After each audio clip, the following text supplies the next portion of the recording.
Hello students.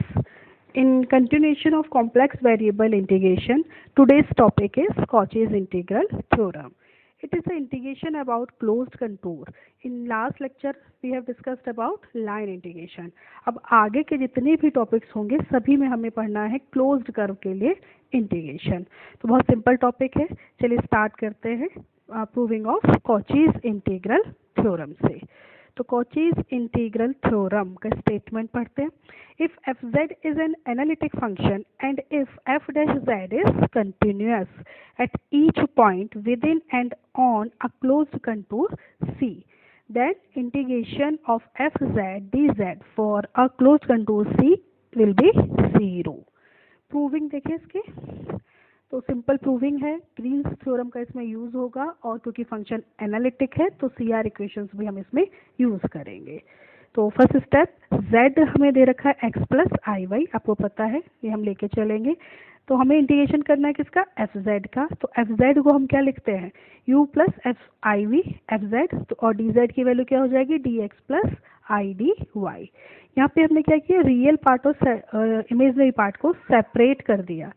Next step में integration को हमने सेपरेट किया है, रियल के लिए अलग और इमेजनरी के लिए अलग वैल्यूज. नेक्स्ट देखें, हमें क्या बोला गया, F dash Z is continuous. तो एफ डैश जेड की वैल्यू क्या होगी, del U over del X plus I del V over del X. C R equation को यूज करते हुए हम इसे चेंज कर सकते हैं, del U over del X as it is, del V over del X को del U over del Y में. ठीक है. And F dash Z continuous है, इसका मतलब U X U Y V X और वी वाई सभी क्या होंगे, कंटिन्यूअस होंगे in the region D and closed by the curve C. देखिए फिर next step by Green's theorem. देखिए ग्रीन थ्योरम का स्टेटमेंट हमने यहाँ पे लिख दिया है. फर्स्ट सेमेस्टर में आप लोग सब इसकी प्रूविंग इस पे बेस्ड क्वेश्चन कर चुके हो. M D X plus N D Y is equal to किसके इक्वल, double integration del N over del X minus del M over del Y D X D Y. हमें आपको याद होगा लाइन इंटीग्रेशन से सरफेस इंटीग्रल में इसको हम चेंज करने के लिए ग्रीन्स थ्योरम का यूज करते थे. अब वापस यहाँ पे देखिए, अब इस तरह से हमारे पास फर्स्ट टर्म स्टेप में क्या है, यहाँ पे u D X minus V D Y, इसमें हमने यूज करी ग्रीन थ्योरम. ठीक है. m की जगह v ले लेना और n की जगह m की जगह u और n की जगह माइनस v. इसी तरीके से सेकेंड इंटीग्रेशन में हम यूज करेंगे ग्रीन थ्योरम इस तरीके से.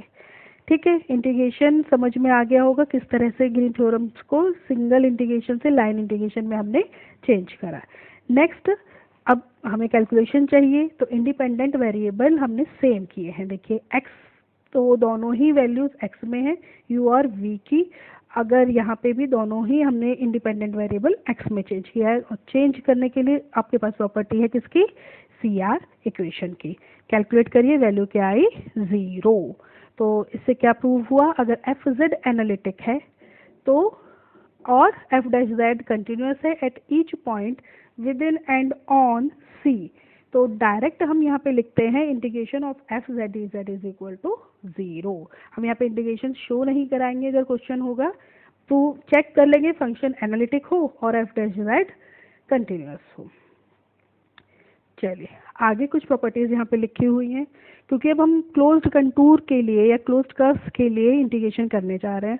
तो क्लोज्ड कर्व में हमारा रेक्टेंगल, स्क्वायर, ट्राइंगल और 99% केसेस में आता है सर्कल.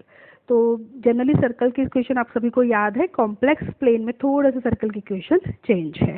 तो कॉम्प्लेक्स प्लेन में सर्कल की इक्वेशन है z minus A minus I B is equal to R. अगर इस फॉर्म में है तो सेंटर क्या हो जाएगा इसका, a कॉमा बी, रेडियस इसकी रहेगी r. ठीक है. बेसिक इक्वेशन आप इसको ध्यान रखिए कि z minus A minus I B modulus is equal to r है. अब इसमें थोड़ा थोड़ा वेरिएशन हो सकता है कि सेंटर चेंज हो जाए. कैसे, देखिए अगर इमेजनरी पार्ट नहीं है तो z minus A is equal to r, तो इसका सेंटर क्या होगा इस टाइप के सर्कल का, क्योंकि इमेजनरी नहीं है तो a कॉमा 0, रेडियस r ही रहेगी. इन केस मान लीजिए इमेजनरी पार्ट नहीं है तो यानी कि अब ये सर्कल कहाँ बनेगा हमारा, y एक्सिस पे. इसी तरह से तो इसका a 0 है तो अब इसका सेंटर क्या हो जाएगा, 0 b और रेडियस हो जाएगी r. ठीक. अब इन बेसिक अब डेफिनेशन यही वाली याद रखिए, इसी के अकॉर्डिंग जो भी कर्व आपको मिल रहा है या जो भी सर्कल की इक्वेशन आपको मिल रही है उससे हम इसको चेक कर लेंगे और सर्कल को इवेलुएट करेंगे। चलिए एग्जाम्पल स्टार्ट करें इसके।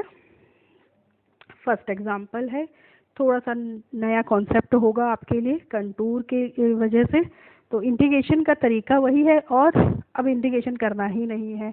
हम क्या चेक करेंगे कि पोल्स इनसाइड है या फंक्शन एनालिटिक है। तो फर्स्ट क्वेश्चन चेक करते हैं, क्या पूछा है, evaluate e to the power z z minus 2 dz, इसकी वैल्यू फाइंड करनी है, where c is the circle mod z is equal to 1। तो यहाँ पे सिंपल कॉन्सेप्ट आपको क्या यूज़ करना है, आपको इंटीग्रेशन नहीं करना है। हम ये चेक करेंगे कि पोल कैसे फाइंड करते हैं। पोल फाइंड करते हैं डिनोमिनेटर को इक्वेट करके 0 से। अगर पोल इनसाइड द सर्कल है तो आप इसका इंटीग्रेशन 0 नहीं करेंगे। अगर पोल इन आउटसाइड द सर्कल या आउटसाइड द गिवन कंटूर है तो इसका इंटीग्रेशन डायरेक्ट क्या हो जाएगा, 0। ये कॉन्सेप्ट आपको इसमें यूज़ करना है। फिर से एक बार देखते हैं, पोल्स फाइंड करेंगे डिनोमिनेटर को इक्वेट कराकर 0 से। पोल इनसाइड द कर्व तो इंटीग्रेशन 0 नहीं होगा। ये हम चेक करेंगे नेक्स्ट थ्योरम में। फिलहाल इस थ्योरम के लिए क्या चेक करना है आपको कि पोल जो है आउटसाइड द सर्कल या आउटसाइड द कर्व होना चाहिए। अगर पोल कर्व के बाहर है तो डायरेक्ट हम क्या लिखेंगे, integration F Z D Z is equal to 0। चलिए चेक करें अब इस इक्वेशन को। पोल फाइंड करने के लिए क्या करोगे, डिनोमिनेटर को इक्वेट कराओगे 0 से। तो z minus 2 is equal to 0, तो z की वैल्यू क्या आ गई हमारे पास, 2। ठीक है, z आ गया हमारे पास 2। अब यहाँ पे सर्कल क्या दे रखा है, mod z is equal to 1। Mod z is equal to 1 का क्या मतलब हुआ, इसका क्या, यहाँ पे चेक करिए, सेंटर क्या है इसका 0 0, क्योंकि यहाँ पे ना तो रियल पार्ट है ना ही इमेजनरी पार्ट है। रेडियस कितनी है इसकी 1। तो ये सर्कल क्या बनेगा, ओरिजिन पे इसका सेंटर है और इसकी रेडियस क्या लोगे आप, 1 लोगे। सर्कल सही से बना लीजिएगा। अब यहाँ पे 0 0 है, यहाँ पे हमारा 1 है, तो 2, यहाँ पे z इज इक्वल टू 2 जो है, अगर यहाँ पे 1 है तो 2 कहीं आगे होगा। ठीक, तो 2 कर्व के अंदर है या बाहर है, ओब्वियसली आउटसाइड द कर्व है। तो यहाँ पे क्या क्या होगा, बाय इंटीग्रेशन या बाय कॉचीज इंटीग्रल थ्योरम क्या होने जा रहा है, ये पूरा इंटीग्रेशन इक्वल टू 0। फिर से इसको एक बार चेक करते हैं, since the poles lies outside the curve, outside the circle, mod z is equal to 1, hence by Cauchy's integral theorem, तो ये पूरा इंटीग्रेशन क्या हो जाएगा, 0 के इक्वल। इसको सॉल्व नहीं करना है कि आपको इंटीग्रेशन करिए, आप सिर्फ ये चेक करिए गिवन कर्व के बाहर पोल होना चाहिए, तो डायरेक्ट इंटीग्रेशन क्या हो जाएगा, 0 हो जाएगा। ठीक है, सिंपल कॉन्सेप्ट है, मेरे ख्याल से समझ में आ गया होगा सभी को। नेक्स्ट क्वेश्चन चेक करते हैं। सभी में पोल्स हम फाइंड नहीं कर सकते, जहाँ पोल का कॉन्सेप्ट नहीं यूज होगा वहाँ पे हम एनालिटिक शो कराएंगे या फिर वहाँ पे एनालिटिक फंक्शन को हम चेक कर लेंगे। देखते हैं, इवेल्युएट करना है यहाँ पे 5z to the power 4 minus Z cube plus 2 dz को। फर्स्ट है unit circle z is equal to 1, यानी कि सेंटर क्या है इसका 0 0 और रेडियस क्या है इसकी 1। ठीक है, अब होपफुली रेडियस और सेंटर तो आपको समझ में आ ही गया होगा। तो यहाँ पे चेक करें, अब यहाँ पोल तो आप फाइंड नहीं कर सकते हो, तो हमने क्या चेक करा कि जो यूनिट सर्कल है इसके अलोंग इस फंक्शन की वैल्यू, ये फंक्शन हमेशा क्या होगा, एनालिटिक होगा। यहाँ पे चेक करते हैं, F Z is equal to 5 Z to the power 4 minus Z cube plus 2 is analytic. कहाँ पे, किस पॉइंट पे, यूनिट सर्कल, यानी ऐसा सर्कल जिसकी रेडियस 1 है, इसके अंदर जितनी भी वैल्यू आएंगी, देखिए ये इन्फिनेटिव वैल्यू तो नहीं देगा, यानी कि ये फंक्शन एनालिटिक है mod z is equal to 1 के लिए। So by Cauchy's integral theorem इसकी वैल्यू क्या रखनी है हमें, 0। आप इंटीग्रेट करके देख लीजिए सर्कल के अलोंग, तो भी ये फंक्शन 0 आएगा। अब इंटीग्रेशन इसमें टफ पड़ेगा, क्यों, क्योंकि सर्कल है x या y में, इसको फिर से चेंज करो तब, तो डायरेक्ट इसलिए हम कॉचीज इंटीग्रल थ्योरम यूज करेंगे और इवेल्युएट कर देंगे फंक्शन को। ठीक है, तो इसमें दो तरीके कॉन्सेप्ट है। एक, अगर आप पोल फाइंड करते हैं तो पोल्स के लिए, और पोल फाइंड नहीं कर पा रहे हो यानी कि डिनोमिनेटर में वैल्यूज नहीं है, तो फिर हम डायरेक्ट करेंगे इसको फंक्शन की एनालिटिसिटी से। नेक्स्ट एग्जाम्पल चेक करते हैं। एग्जाम्पल नंबर 3, 3 पार्ट है इसमें। फर्स्ट पार्ट चेक करें तो क्या दे रखा है यहाँ पे, e to the power minus Z upon Z plus 1। अब डिनोमिनेटर है, पोल आप फाइंड कर सकते हो, सर्कल हमें यहाँ पे है। सर्कल क्या है, रेडियस इसकी हो गई हाफ और ओरिजिन हो गया 0 और 0 पर। ठीक है, तो पहले पोल देखें। पोल क्या आएगा, pole is given by z plus 1 is equal to 0, pole is equal to -1।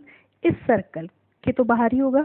देखिए सर्कल को चेक करें, सर्कल क्या है, ओरिजिन पे बना हुआ, जिसकी रेडियस मैक्सिमम यहाँ पे कितनी आ सकती है, यहाँ तक 1/2। तो ऑब्वियसली 1 बाहर होगा। इसी तरह से यहाँ पे भी होगी माइनस के 1/2, तो -1 इस सर्कल से आउटसाइड ही होगा। अगर आउटसाइड है तो क्या होगा, इंटीग्रेशन इसका पूरा 0 होगा। ठीक, क्लियर। नेक्स्ट बी पे चेक करते हैं। F Z is equal to Z square plus 5 upon Z minus 3। अब पोल फिर से given by Z minus 3 0, Z is equal to 3। इस बी पार्ट के लिए क्या था, सर्कल था जिसका ओरिजिन पे तो सेंटर है और रेडियस है 1, तो ऑब्वियसली 1 के बाहर ही आएगा 3। तो यहाँ अगर 1 है, मान लीजिए ये 1 है, ये 2 है, एक सेकेंड दोबारा करते हैं इसको। मान लो 1 है यहाँ पे, फिर यहाँ पे 2 है, और यहाँ पे एक रफली आप सर्कल बना सकते हो। तो रेडियस अगर 1 है तो मैक्सिमम 1 तक रहेगा ये। तो 3 जो पॉइंट है वो क्या होगा, इस सर्कल के आउटसाइड होगा। आउटसाइड है तो इसका इंटीग्रेशन क्या होगा, हमारा 0 हो गया। ठीक, ऐसे थर्ड पार्ट आप समझ सकते हो। चलो थर्ड पार्ट सी को हम चेक करते हैं, क्योंकि यहाँ पे सर्कल थोड़ा चेंज है। z plus I is equal to 1, z plus I is equal to 1। तो पोल आपको यहाँ पे सिंपली फाइंड होगा, z प्लस 1 0 से, तो z इज इक्वल टू -1। अब इस सर्कल को चेक करिए, इसका सेंटर क्या होगा, सेंटर क्या होगा, 0 और -1। ठीक है, x तो है ही नहीं यहाँ पे, यानी रियल पार्ट का कोफिशिएंट है ही नहीं, तो 0। और y के लिए ये हो गया -1, -1 हो गया। तो और तो इसका सेंटर क्या हुआ, 0, -1। तो 0, -1 के लिए किधर बनेगा ये सर्कल हमारा, y एक्सिस लोगे, ये x है, ये y है, तो यहाँ पे सेंटर इस नीचे की तरफ बनेगा। अब इसकी रेडियस कितनी है, 1 है। ये मान लीजिए ओरिजिन है, यहाँ 1 है, -1, -2, -3 इस तरह से आएगा। तो सेंटर कहाँ है हमारा, इस पॉइंट पे है, और रेडियस कितनी है, 1। तो 1 ऊपर और 1 नीचे, इसको ये यहाँ चेंज हुआ। ठीक स्टूडेंट्स, अगर यहाँ चेंज हुआ तो z इज इक्वल टू, हमने क्या देखा है कि -1। अब z इज इक्वल टू -1, ये x एक्सिस के लिए है कि y के लिए, ये है हमारा x एक्सिस पे बना हुआ, यानी कि रियल पार्ट पे। रियल पे क्या ये बना हुआ है, ये कर्व जो है ये हमारा तो y एक्सिस पे लाई कर रहा है, तो x पे तो ये है ही नहीं, x पे नहीं है, तो यानी कि जो पॉइंट्स है वो क्या है, आउटसाइड द सर्कल है। अगर आउटसाइड सर्कल है तो इसका इंटीग्रेशन क्या हो जाएगा, पूरा 0 हो जाएगा। ठीक, चलिए नेक्स्ट चेक करें।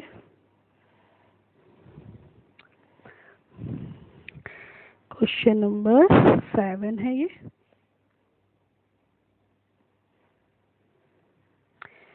क्वेश्चन नंबर 7, इसमें कुछ पर्टिकुलर पार्ट्स गिवन है, जैसे कि क्वेश्चन नंबर 7 में सिंपल फंक्शन है, मेरे ख्याल से आप चेक कर लोगे। 10z हुआ, e की power z, z square plus 9, ये सारी वैल्यूज आप चेक कर पाओगे।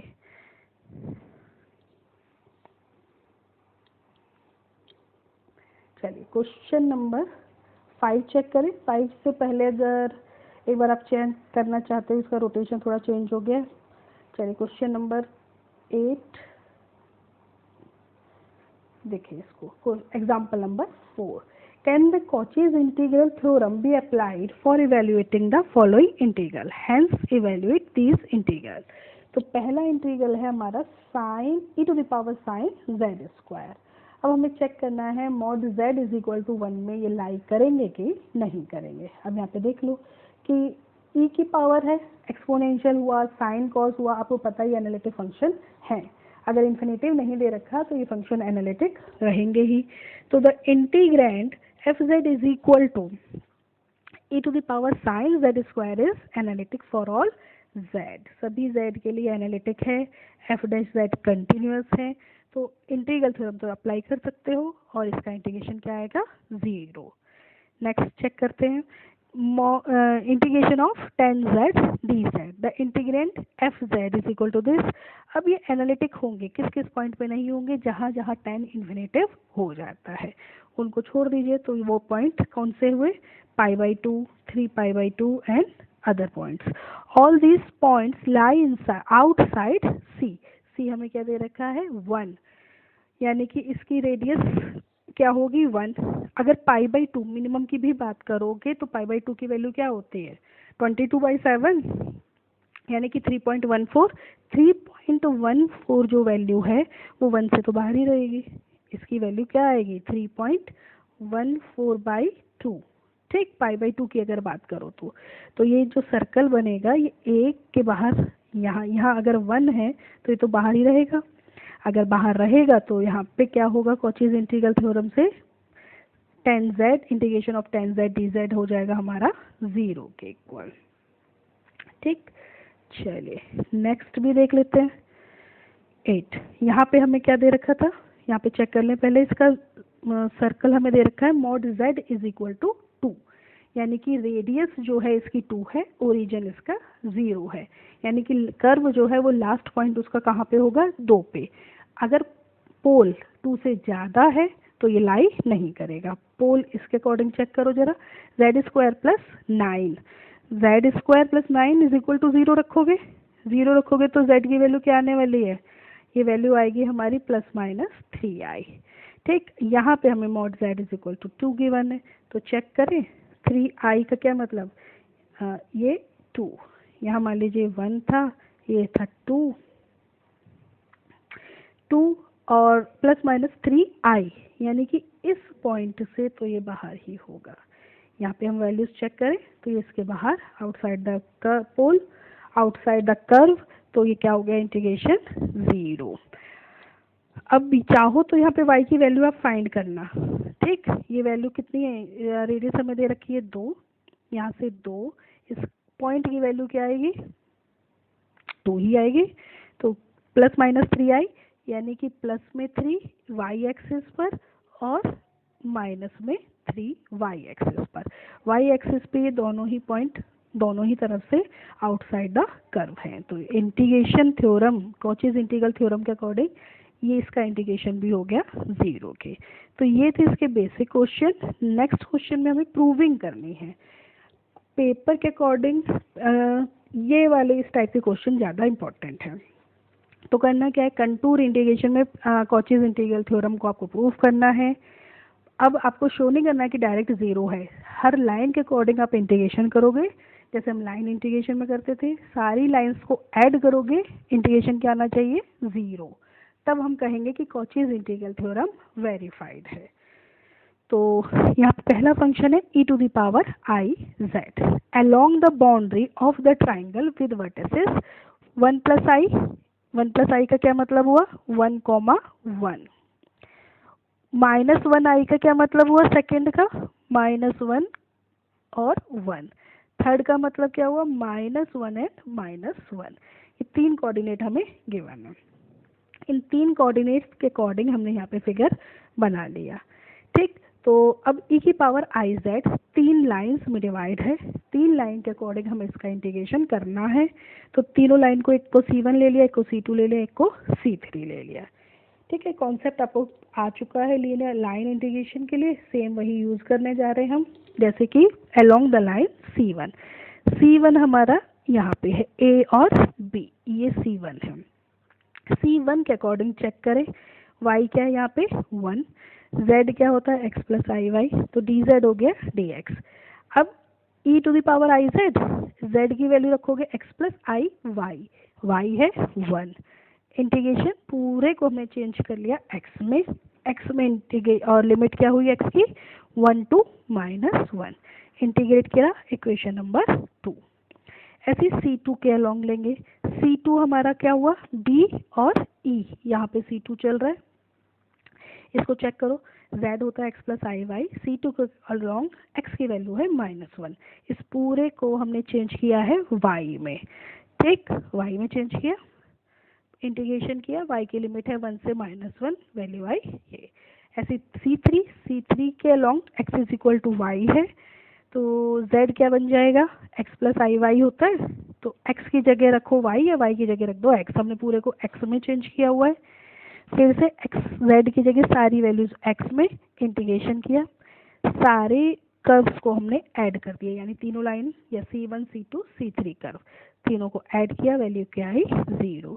तो ये वेरीफाई करेगा आपका कॉचीज इंटीग्रल थ्योरम को, ठीक है। तो वेरिफिकेशन के लिए आए तो आपको शो कराना है हर कर्व के अलोंग, और डायरेक्ट पूछा जाएगा तो मैक्सिमम 2 मार्क्स का क्वेश्चन बनता है डायरेक्ट में, उसको हम डायरेक्ट लिख सकते हैं एनालिटिसिटी से या फिर पोल के कॉन्सेप्ट से, इक्वल टू 0। लास्ट क्वेश्चन इसका चेक करते हैं, ये एक स्क्वायर के अलोंग है, 3z square plus I Z -4 को करना है along the perimeter of square with vertices 1 plus I 1 minus I -1 plus I -1 minus I. तो ये रहे सारे कोऑर्डिनेट्स, कोऑर्डिनेट के अकॉर्डिंग 4 कर्व बन गए इसमें, हर कर्व के अलोंग या तो x में ये चेंज होगा पूरा फंक्शन या फिर y में। देखिए तो हमने C पूरे कंटूर को C1 C2 C3 और C4 में चेंज करा अलोंग C1, ठीक। आप एंटी क्लॉकवाइज लीजिए, क्लॉकवाइज लीजिए, CD हमने पहला कर्व लिया है C1 CD के अलोंग, तो y1 है यहाँ पे, पूरे को हमने चेंज कर दिया x में, इंटीग्रेशन करने पे वैल्यू आई 14। नेक्स्ट कर्व हमने लिया है D टू A, ये DA C2 है हमारा, इस कर्व के अलोंग x वैल्यू दिखाई दे रही है -1, यानी कि x फिक्स है तो x की वैल्यू हो गई -1, पूरे इंटीग्रेशन को आप चेंज करोगे y में, फिर से पूरा फंक्शन हमने यहाँ पे y में पूरा चेंज किया, y में चेंज करने के बाद लिमिट 1 to -1, लिमिट को ध्यान से लगाइएगा क्योंकि हमारी आदत होती है -1 to +1 करने की।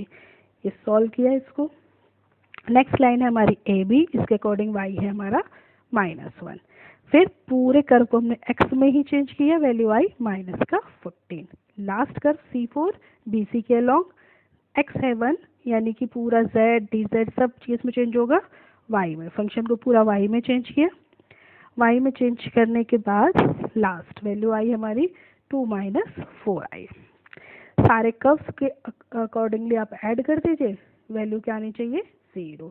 This verifies Cauchy's integral theorem. तो स्टूडेंट्स ये 2 कॉन्सेप्ट थे इसमें, एक तो वेरिफिकेशन इम्पोर्टेंट है, डायरेक्ट वैल्यू पूछी जाएगी, मैक्सिमम क्वेश्चन 2 मार्क्स का यानी शॉर्ट क्वेश्चन में पूछा जाता है।